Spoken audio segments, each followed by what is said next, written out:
नमस्कार, मैं हूं राजू यादव। आप देख रहे हैं निष्पक्ष दस्तक। आज का मेरा विषय है राजनीति में आखिर क्यों सबके दुलारे हो जाते हैं दल बदलू। आज का सब्जेक्ट हमारा दल बदलू के ऊपर विशेष है। राजनीति में दल बदल के खेल का महत्व होता है। आज राजनीति में अपने समीकरण को बनाने और दूसरे के समीकरण को बिगाड़ने के लिए राजनीतिक दल इस खेल में महारत हासिल कर चुके हैं, विशेषज्ञ हो चुके हैं। आज नेता कभी किसी दल पर आग उगलते रहते हैं और जैसे मौसम बदलता है, ठंडी के बाद गर्मी आती है, फिर बरसात आती है, वैसे नेता भी बदल जाते हैं। कभी जिसको पानी पी पी कर आलोचना करते थे, गलियाते थे, उसी के पक्ष में कसीदे पढ़ना शुरू कर देते, उसका गुणगान करना स्टार्ट कर देते हैं।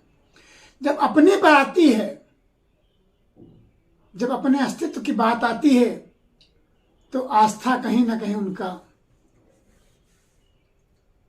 मिट जाता है, डूब जाता है, भूल जाते हैं।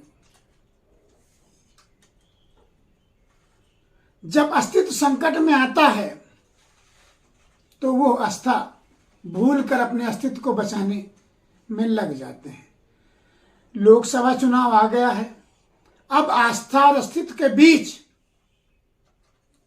दल बदल की चर्चा लाजमी हो गई है। आज जीत का समीकरण साधने के लिए गैरों को गले लगा रही हैं पार्टियां।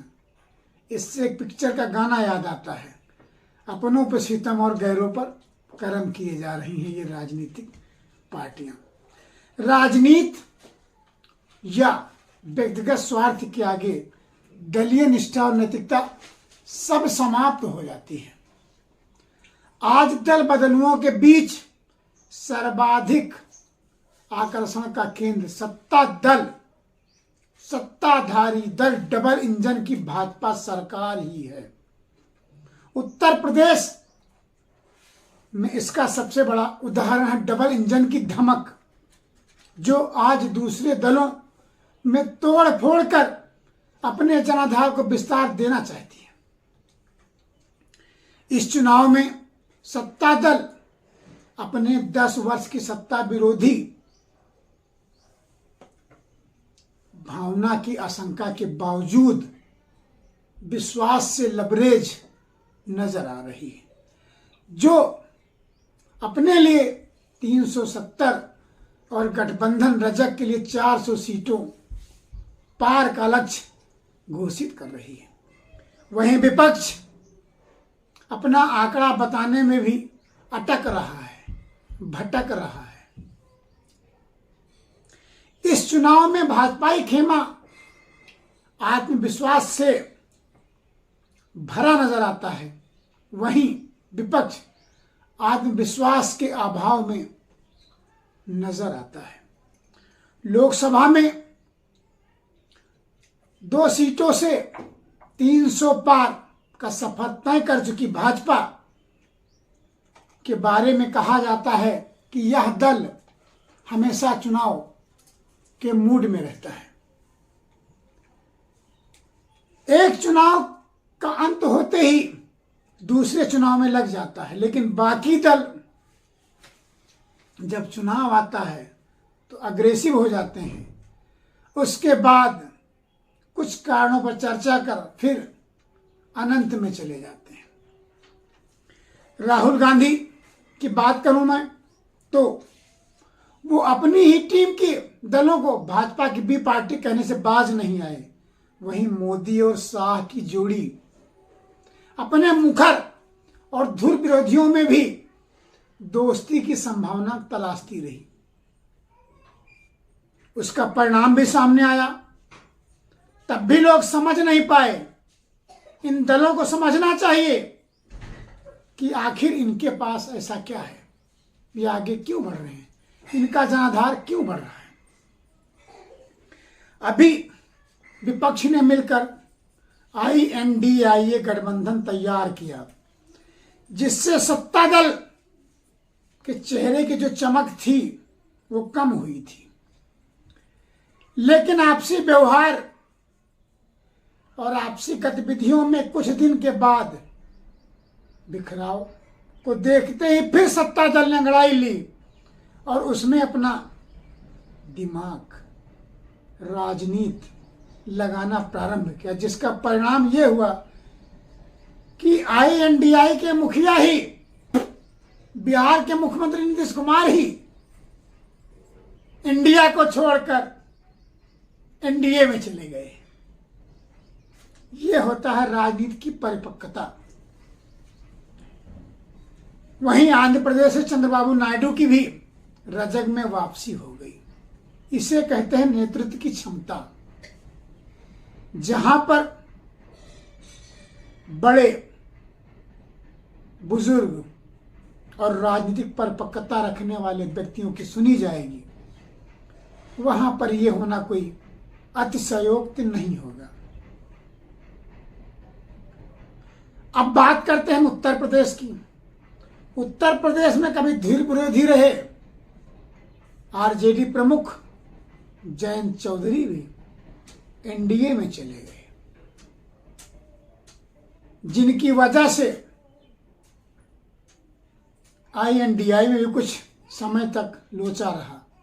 आज वो भाजपा को जिता रहे हैं।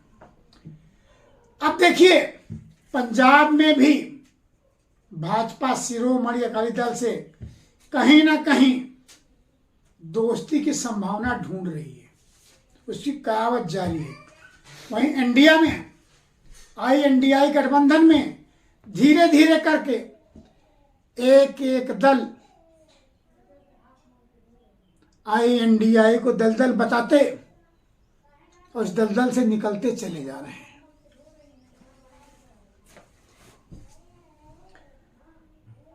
विगत कई वर्षों से मैं देख रहा हूं, चुनाव में सत्तादल भाजपा हमेशा से विपक्ष को अपनी ही पिच पर बुलाकर बैटिंग और बॉलिंग दोनों कराती है।